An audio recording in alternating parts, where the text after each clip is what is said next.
you. Now we move to round 5 and begin with Virginia and Josh.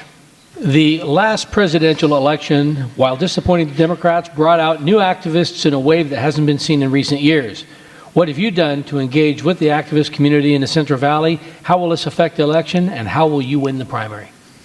There's no question. What happened in November was a wake-up call for all of us, not just for Democrats, but for all. As a proud Mexican American, as a proud Latina, as a proud American, as a proud Central Valley resident, it has waken up way too many people to now say, what are we going to do? So I'm going to tell you, yes, I am working night and day. I work through the holidays to raise the money to be able to be competitive. I am not a millionaire. I am a small business owner. I'm a wife, a mother, and somebody who sees promise at the end of the day. Promise that was given to me and to my family, and a promise that I want to be able to give to other families for the future, especially for my children and hopefully for one day my grandchildren. I do have the support, local support, which I'm so proud. I have people who encourage me to step into this scenario. Jackie Spears herself. How do you say no to Jackie Spears? But I also have some amazing support, not just here locally, but nationally. But for me, the most important thing is that I have the support at the local level. I have been able to build on those relationships. Michael Eggman and Jose Hernandez had amazing stories, especially Jose Hernandez. But one thing we must not forget, they were not from the community. And this community, I'm going to tell you, is looking for somebody who knows them, who shares in their values, who shares in their struggles. And I have been somebody who has been right there, who can share in the values that most of the residents in this community want in a representative.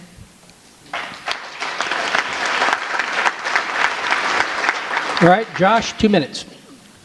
Raise your hand if you are more active politically today than you were before November 2016. That's what I thought. Me too.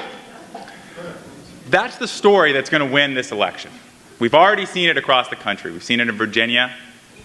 We've seen it in Alabama. We're going to see it here in the Central Valley. People that have been somewhat politically engaged, becoming more politically engaged. People that have never been politically engaged, becoming politically engaged for the first time. That's exciting. When I go and talk to our volunteers, the hundreds of folks that have signed up with us to help us knock on those doors, to help us phone bank, I ask them, what are their stories? What's motivating them? I would say most of them are motivated by healthcare, immigration, jobs, and 70 to 80% of them have never actually signed up to ever volunteer for a Democratic candidate ever before. That's thrilling. That type of energy is where the center of gravity has really shifted into people that are coming on board for the first time. What we need to do next is we need to make sure that that energy continues all the way till November, and that we're channeling it in the most productive way, not just holding up signs or being frustrated, but that we're doing the hard work of registering voters, telling people why this election matters for them, why these issues are critical to their family and how everyone they know is going to be affected, and most importantly, getting people out to vote. This is a midterm election. Voter turnout is going to be unbelievably important. And we need a campaign that has that grassroots support. That's exactly what we're trying to do. We're taking our volunteers and we're going out there, we're trying to register folks. We're trying to make sure that we're building something that's durable and enduring. And that doesn't just last till November 2018, but last year for years. Because we need to make sure that this wave doesn't just end in Congress, that it ends in more Democrats in the Central Valley at all levels. And that's what I'm going to try to do. Virginia, 1 minute rebuttal. So it's very apparent. We all come with our own set of strengths and our own set of weaknesses. I would say my biggest strength is having had a proven track record. As somebody who has worked on job creation, as somebody who actually went and negotiated with the United States Army to create an old ammunitions hub into now a thriving local economic force for the city of Riverbank. as somebody who has actually advocated and worked for 4 years trying to expand passenger rail service to be able to connect us to the Silicon Valley, as somebody who has actually worked on real initiatives here in this valley, as somebody who is a small business owner who continues to serve in this community, I'm going to tell you it's about those relationships and it's about those coalitions that are going to help us to be able to win this election and be able to really prove that this valley matters and that this valley has been neglected for far too long. I intend to win this. Thank you. We're going to win this election if we make it clear to everyone what the stakes are and how personal they are. Everybody in this room has a story of somebody close to them who's been touched by one of those core issues just in the last year that we've been misrepresented on by Jeff Denham. For me, it's my younger brother David. He was born 10 weeks premature, spent the first 2 years of his life in and out of a hospital, less than 2 pounds at birth, barely hold him, all these tubes coming out of him over at doctors. If that bill became law that Jeff Denham voted for, my brother would be uninsurable till he's 65 and on Medicare.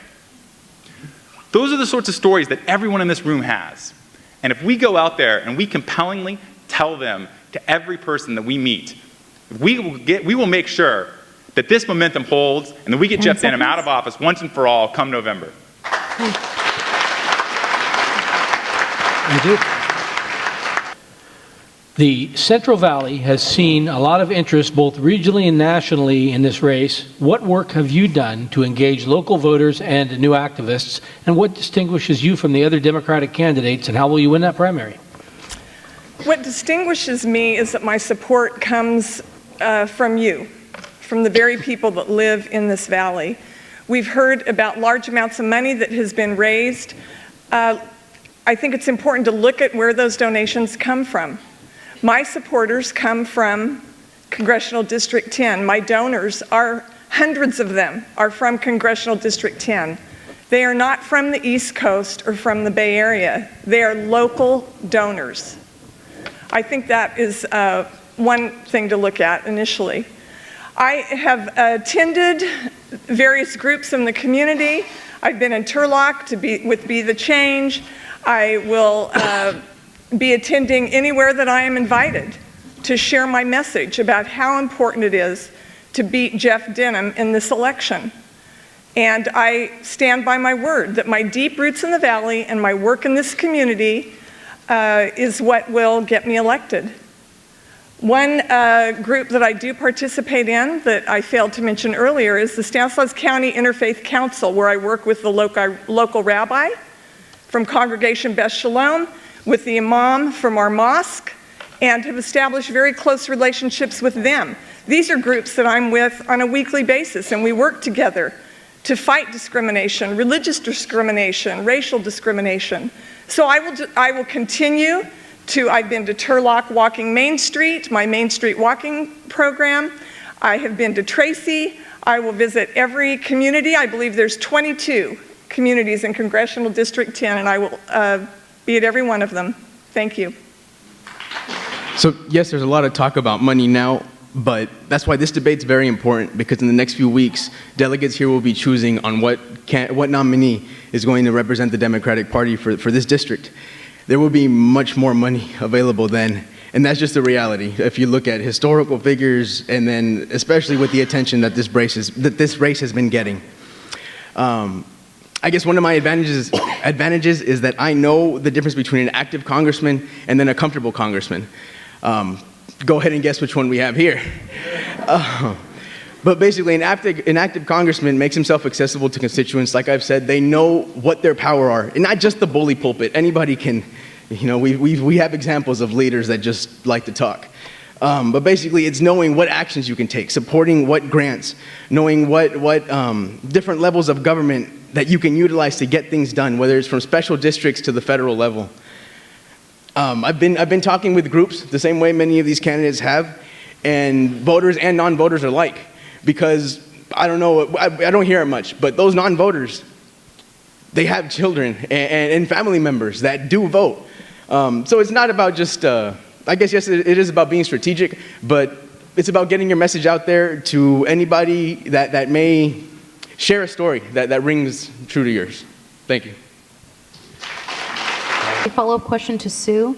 This election will require national endorsements as well as national funding. What are you and your campaign doing at this time to reach out outside of the district to provide funding and support? I have met, one example I can give you is I met in Oakland with the AIPAC, the American Israeli Public Affairs Committee, with the deputy director. I will have more meetings with various groups, anyone who will talk to me, I will ask for their support. But most importantly, as I did with my 2 school board elections, rather than asking for support, I asked for votes. June 5th, every single one of us needs to go and vote and take 10 people with us to vote. That's the most important component of this entire campaign, is that we get the vote out and that we defeat Jeff Denham in November. 10 seconds. Same follow-up question to Mateo. I've been working on reaching out to just one example, the Citizens United. I forgot if it's End Citizens United PAC but basically that PAC. That's one of the endorsements that we're pursuing. Also the local, I think it's more important to tap into the local groups here, whether it's the central committees, not even just the politically involved groups, it's the not so politically connected. We've heard from Latino Community Roundtable. Each city has their own groups that people in the community know, that's where the word gets around. That's where people go to socialize and find out, what's going on in their life this week. But yeah, basically just about reaching out, talking to voters and non-voters, and taking it one day at a time and knowing what endorsements are gonna ring with people. Thank you. Thank you. Oh, it's not good. Now we go to Dottie and TJ. Dottie will go first. Dottie, what has been the most important component of your campaign so far? What distinguishes you from the current field of Democratic candidates? And how will you win the primary and beat Jeff Denham? That's a great question. What makes me stand out? I'm authentic and real, not like our current representative. I believe in people, and I am a provider for people. So knowing as a nurse in an emergency room, your ER is like the window of your community. You see everything that's going on, from income inequality to homelessness to the disparities with our jobs. What makes me stand out is I am real. I hear people, I stand with people, and I will fight for people. I did it when I organized my hospital. I believe in unions because that is the backbone of our economy and our middle class. We have to be able to support working families. We have to build back up what it takes to get our economy going again. It's not giving more money to the top 1%. Everyone knows that the way to build up our economy is giving it back into the people to allow them to use that disposable cash to buy the products that these corporations are depending us to buy. I want to represent all of us because it is going to take a fighter and an organizer to be able to do that. I am here for you. TJ, 2 minutes. Money's not going to be enough to win this election. I mean, just a year ago or so, there was a special election in Georgia. You might have followed the John Ossoff, right? There was $50 million spent on that election. But the Democrats didn't prevail. Why? Because there was, at the end of the day, there was nothing there. You basically had a 30-year-old filmmaker that never served in the district, right? That's a lot different from me. That's a lot different from a guy who is building health clinics in the district and creating jobs. And it's just not any jobs, as I said, but well-paying jobs. And it's helping people go from fast food to the middle class. It's about helping wage earners like Donna, who I met, and who is now the owner of her own assisted living place. She's gone from a wage earner to a business owner, and this year, I was just talking to her, this year makes her a millionaire. It's about Sergeant Major Alvarez, who just retired from the Marine Corps, who is looking to do something with his pension. I mean, he's fit and ready to go, and so we're helping him start a Marine Corps branded snack line. And next year, that's going to be available in every PX around the world. Those are the things I can bring toe-to-toe with Jeff Denham, with a record of accomplishment of helping the people here in the district. He can't do that. He's going to hide behind his tax bill and the millions of dollars he's going to get from his out-of-state PACs. I thought Josh said it was 70%. I thought it was 90% of the money he gets from out-of-state PACs. But you know, it's probably going to be going up as soon as we get closer to the election. And it's really the grassroots at the end of the day that's going to deliver this election for any one of us. And that's why I'm proud to have the support of the primary grassroots groups here in the Valley, of Be the Change Turlock, of the Modesto Progressives. I am honored to be their candidate of choice. Follow-up question for Dottie.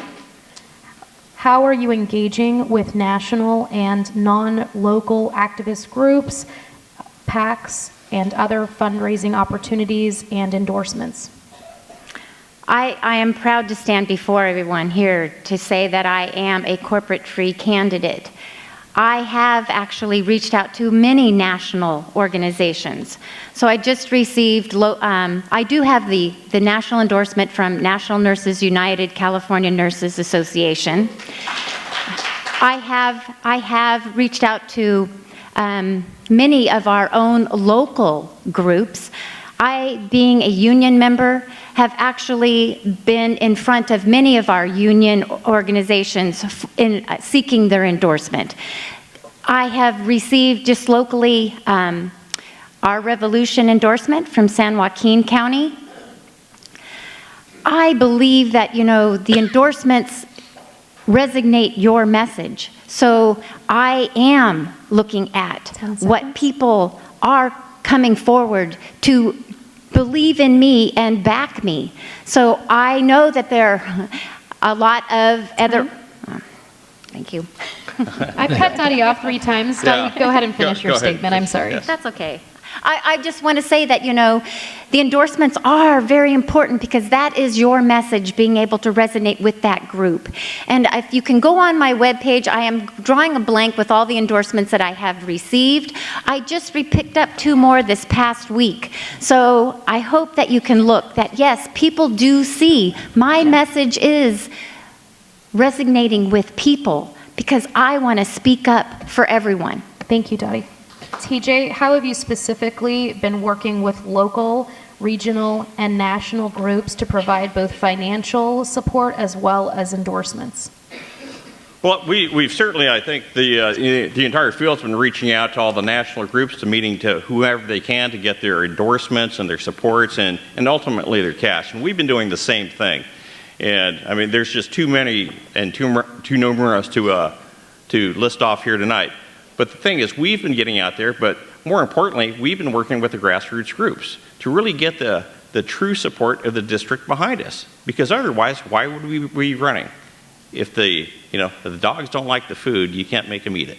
All right? And so the fact is, with our campaign, is that we are going to be fine with cash with till the end of the day. And the one endorsement, though, that I would like to point out was the endorsement of the Modesto Bee. I'm very grateful for their endorsement 12 years ago. Thanks very much.